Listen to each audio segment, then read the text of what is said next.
பெண்கள் ஏன் பல நேரங்கள்ல தவறான வாழ்க்கை துணைவர தேர்ந்தெடுத்துட்டு தன்னோட வாழ்க்கையில கஷ்டப்படுறாங்கன்னு தெரியுமா?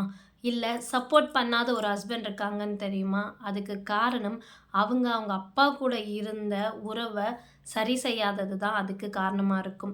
உதாரணமா பார்த்தீங்கன்னா, ஒரு பெண் வந்து முதல்ல ஒரு 10லருந்து 15 வருடம் அவங்களுக்கான அன்பு வந்து அவங்க அப்பாட்ட இருந்து தான் வந்திருக்கும். அவங்க அப்பா ஒரு அதிகாரம் பண்ற அப்பாவா இருக்கிற பட்சத்தில அவங்க ஆழ் மனசுல இப்படிப்பட்ட ஒரு அன்பு தான் அப்படின்றது ஏற்கனவே பதிஞ்சு போயிருக்கும். அவங்களுக்கு தெரியாமயே அவங்க அப்படிப்பட்ட நபர் வேணாம்னு நெனச்சாலும், அப்படிப்பட்ட ஒரு நபர் தான் அவங்க வாழ்க்கை துணைவரா வருவாங்க. அதுக்கு அவங்க பண்ண வேண்டியதெல்லாம் ஒண்ணே ஒண்ணு தான். அவங்க அப்பா கூட இருக்க உறவ சரி செஞ்சாங்க அப்படின்னா, 90% வாய்ப்பு இருக்கு. அப்படிப்பட்ட நபர அவங்க வாழ்க்கையில அவங்க ஈர்க்காம இருக்கிறதுக்கு. உங்களுக்கு உங்க அப்பா மாதிரி, உங்க அப்பா வந்து ஒரு அதிகாரம் பண்ற நபரா இருக்கார், வேணாம் அப்படின்னா, நீங்க ஹீல் பண்ணுங்க உங்க அப்பா கூட இருக்க ரிலேஷன்ஷிப்ப.